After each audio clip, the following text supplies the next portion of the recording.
എല്ലാവർക്കും ശ്രീമാത്സിലേക്ക് സ്വാഗതം. നമുക്ക് ക്ലോക്കിനെ സംബന്ധിക്കുന്ന പ്രധാനപ്പെട്ട കുറച്ച് കാര്യങ്ങൾ നോക്കാം. സമയം 1 മണി, 2 മണി, 3 മണി, 4 മണി അങ്ങനെയൊക്കെയാണ് വന്നേക്കുന്നതെങ്കിൽ, 5 മണി അങ്ങനെയൊക്കെയാണ് വന്നേക്കുന്നതെങ്കിൽ നമുക്ക് മിനിറ്റ് സൂചിയും മണിക്കൂർ സൂചിയും തമ്മിലുള്ള കോണളവ് കാണാൻ 30 കൊണ്ട് ഗുണിച്ചാൽ മതി. 2 മണിയാണ് 2 ഗുണം 30, 4 മണിയാണ് 4 ഗുണം 30. ഇപ്പോൾ 2 മണി സമയത്ത് മിനിറ്റ് സൂചിയും മണിക്കൂർ സൂചിയും തമ്മിലുള്ള കോണളവ് ചോദിച്ചാൽ 2 ഗുണം 30. ഒരു യൂണിറ്റ് എന്ന് പറയുന്നത് 5 മണി സമയത്താണെങ്കിൽ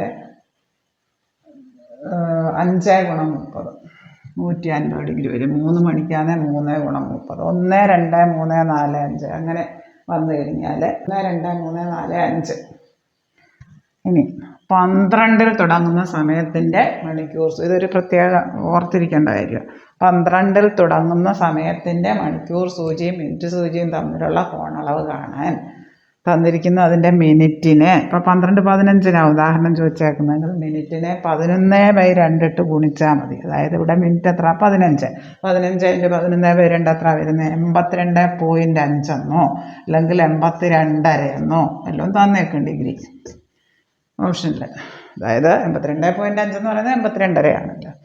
12-ൽ തുടങ്ങുന്ന സമയത്തിൻ്റെ മണിക്കൂർ സൂചിയും മിനിറ്റ് സൂചിയും തമ്മിലുള്ള കോണളവ് കാണാൻ തന്നിരിക്കുന്ന അതിൻ്റെ മിനിറ്റിൻ്റെ ഭാഗം എടുത്തിട്ട്, ഇപ്പോൾ 12:50 ആണെങ്കിൽ 50, 50 × 11/2, 12 25 ആണെങ്കിൽ 25 × 11/2 ഇട്ട് ഗുണിച്ചാൽ മതി മിനിറ്റിൻ്റെ ഭാഗം എടുത്തിട്ട്. ഉദാഹരണത്തിന് 12:15 മിനിറ്റ് സൂചിയും മണിക്കൂർ സൂചിയും തമ്മിലുള്ള കോണളവ് കാണാൻ 15 × 11/2. അപ്പോൾ 12:30 ചോദിച്ചാൽ 30 × 11/2. 12:30 മണിക്കൂർ സൂചിയും മിനിറ്റ് സൂചിയും തമ്മിലുള്ള കോണളവ് ചോദിച്ചാൽ 30 മിനിറ്റ് 165 ഡിഗ്രി വരും. അങ്ങനെ ചെയ്താൽ സൂചിയും മണിക്കൂർ സൂചിയും തമ്മിലുള്ള കോണളവ് കാണാൻ ഒരു ഫോർമുലയുണ്ട്. 30h - 11/2 m. h എന്ന് പറയുന്നത് മണിക്കൂർ തന്നേക്കുന്നതല്ല മണിക്കൂർ, m എന്ന് പറയുന്ന മിനിറ്റ്. ഇത് കുറച്ച് ഈ കാൽക്കുലേറ്റ് ചെയ്ത് കിട്ടുന്ന അളവ് 180-ൽ കൂടുതലായാൽ 360 എന്ന് വേണം ഈ കിട്ടുന്നത് കുറയ്ക്കാൻ. 180-ൽ കൂടുതലായാൽ ഇവിടെ 7:30 ആകുമ്പോൾ മിനിറ്റ് സൂചിയും മണിക്കൂർ സൂചിയും തമ്മിലുള്ള കോണളവ്, അതായത് 30h - 11/2 m. 30 × 7 മണി -30 മിനിറ്റ്. മിനിറ്റിൻ്റെ അവിടെ 30 കൊടുക്കുക, മണിക്കൂറിൻ്റെ അവിടെ അവറിൻ്റെ അവിടെ 7 കൊടുക്കുക. അതായത് 210 - 165 വരും. അതായത് 45 ഡിഗ്രി വരും. ഓപ്ഷൻ എ ആണ് ഉത്തരം, 45. അതായത് 30h - 11/2 m. അതായത് h എന്ന് പറയുന്നത് മണിക്കൂർ, m എന്ന് പറയുന്ന മിനിറ്റ്, അവർ മിനിറ്റ്.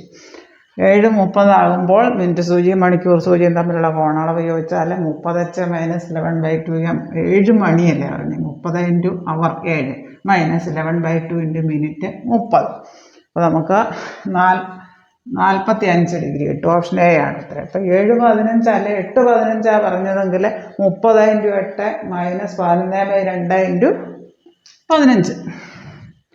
ഇപ്പോൾ ക്ലോക്കിൽ 10 മണിയാകുമ്പോൾ മിനിറ്റ് സൂചിയും മണിക്കൂർ സൂചിയും തമ്മിലുള്ള കോണളവ് ചോദിച്ചിട്ടുണ്ട്. അതായത് 10 മണി എന്ന് പറഞ്ഞാൽ 10 മണി 0 മിനിറ്റ്. അതായത് നമുക്ക് 30h - 11/2 m എന്ന് പറയുന്നത് എന്ത് വരും? 30 × 10 മണിയാണ്. മറ്റേ അങ്ങ് 0 ആയിപ്പോവും, മിനിറ്റ് 0 ആയതുകൊണ്ട്. അതായത് 300 കിട്ടും. 180-ൽ കൂടുതലാണ് നമുക്ക് കാൽക്കുലേറ്റ് ചെയ്ത് കിട്ടുന്നതെങ്കിൽ 360-ൽ നിന്ന് ഇത് കുറയ്ക്കണം, 300 കുറയ്ക്കണം. കിട്ടിയ എത്രയാണോ അത് കുറയ്ക്കണം. അതായത് 60 ഡിഗ്രി വരും 10 മണിയാകുമ്പോൾ. നമ്മൾ ഈ കാൽക്കുലേറ്റ് ചെയ്ത് കിട്ടുന്ന അളവ് 180-ൽ കൂടുതലാണെങ്കിൽ 360-ൽ നിന്ന് കാൽക്കുലേറ്റ് ചെയ്ത് കിട്ടിയ ഇതങ്ങ് കുറച്ച് വെച്ചാൽ മതി. പ്രവർത്തിക്കാത്ത ഒരു ക്ലോക്ക് ഒരു ദിവസം എത്ര തവണ കൃത്യസമയം കാണിക്കും? 2 തവണ. എത്ര തവണ കൃത്യസമയം കാണിക്കും? 2 തവണ. 10 മണിയാകുന്നതിലുള്ളതെങ്കിൽ രാത്രി 10 മണിക്കും പകൽ 10 മണിക്കും. 11:50 അതിനകത്തുള്ളപ്പോഴാണ് നിന്നിരിക്കുന്നതെങ്കിൽ 11:50 രാത്രിയിൽ, പകലും 2 തവണ 50. അപ്പോൾ 2 തവണ.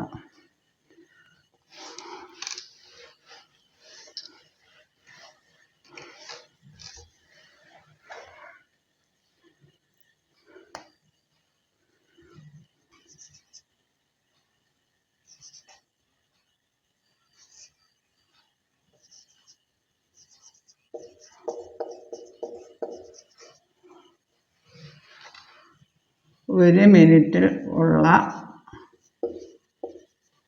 കോണളവ് എത്രയാണ്? 1 മിനിറ്റുള്ള കോണളവ് 6 ഡിഗ്രി. അപ്പോൾ 1 യൂണിറ്റ് എന്ന് പറയുന്നത് എത്ര വരും? 5 മിനിറ്റ് ആണല്ലോ.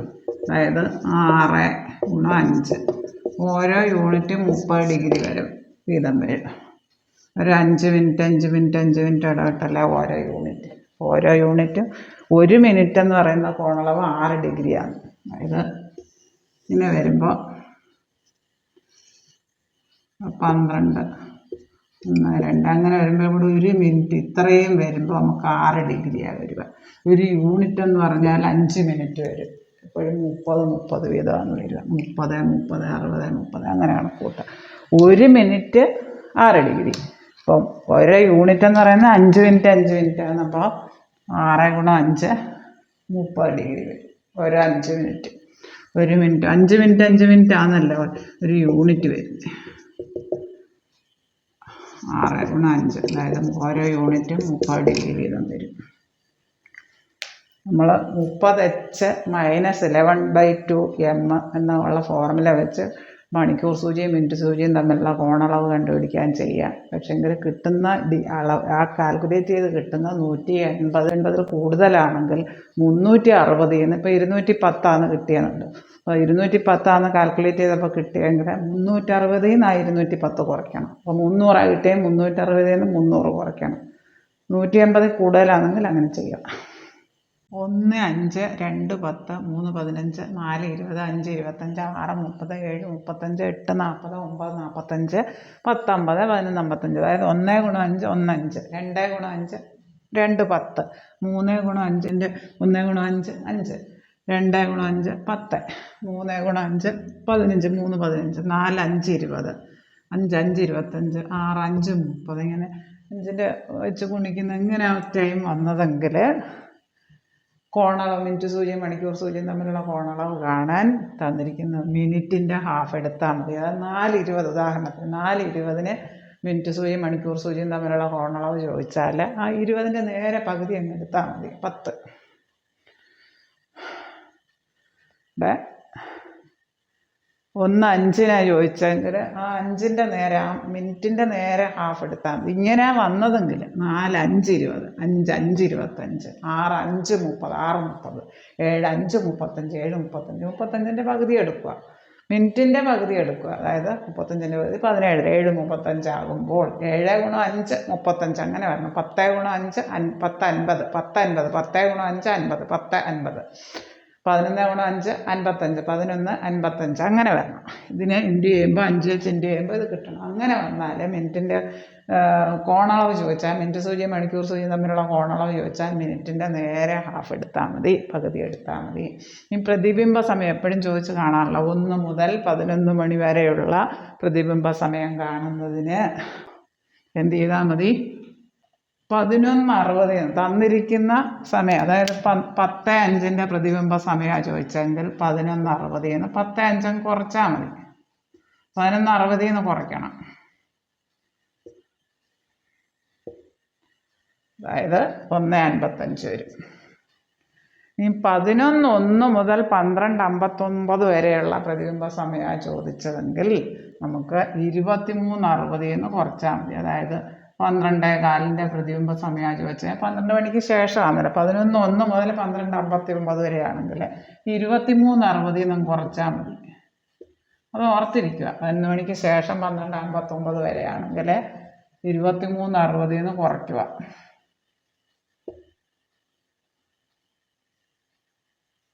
11:45 വരും.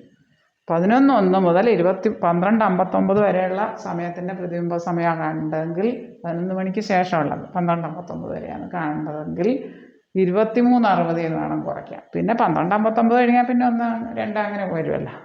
പിന്നെ 11 മണി വരെ നമുക്ക് 11:60 കുറച്ചാൽ മതി.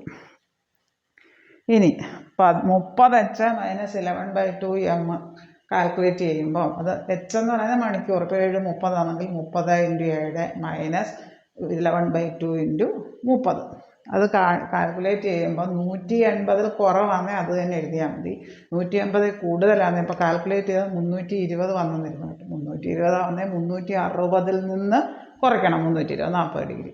180 കൂടുതലാണ് ആ ഫോർമുല വെച്ച് കാൽക്കുലേറ്റ് ചെയ്ത് വന്നെങ്കിൽ 360 നിന്ന് കുറയ്ക്കണമെന്ന് ഓർത്തിരുന്നാൽ മതി. 180 കൂടുതൽ എന്ന് പറഞ്ഞാൽ ഹാഫിൽ കൂടുതൽ. 360 ആണല്ലോ ഒരു ഫുൾ വട്ടം. ഇത്രയും കാര്യങ്ങൾ നിങ്ങൾക്ക് നന്നായി മനസ്സിലായി എന്ന് ഞാൻ വിശ്വസിക്കട്ടെ. മത്സര പരീക്ഷകൾക്ക് തയ്യാറെടുക്കുന്നവർക്ക് ഇത് വളരെയേറെ പ്രയോജനപ്രദമാകും. ശ്രീമാത്സിന് ധാരാളം ലോങ് വീഡിയോസും ഷോർട്ട് വീഡിയോസും പ്രീവിയസ് ക്വസ്റ്റ്യൻസ് ഉൾപ്പെടെ ഉള്ള വീഡിയോസ് ഇട്ടിട്ടുണ്ട്. താഴെ കാണുന്ന ബെല്ലൈക്കൺ എനേബിൾ ചെയ്താൽ ഞാൻ ഇടുന്ന വീഡിയോസിൻ്റെ എല്ലാ നോട്ടിഫിക്കേഷൻസ് നിങ്ങൾക്ക് ലഭിക്കുന്നതാണ്. ഈ വീഡിയോ നിങ്ങൾക്ക് ഇഷ്ടമായെങ്കിൽ ലൈക്ക് ചെയ്യുക, ഷെയർ ചെയ്യുക, സബ്സ്ക്രൈബ് ചെയ്യുക. വീഡിയോ ഇഷ്ടപ്പെട്ടെങ്കിൽ സബ്സ്ക്രൈബ് ചെയ്യാൻ മറക്കല്ല. ഇത് നിങ്ങളുടെ എല്ലാ കൂട്ടുകാരിലേക്കും എത്തിക്കുക. താങ്ക്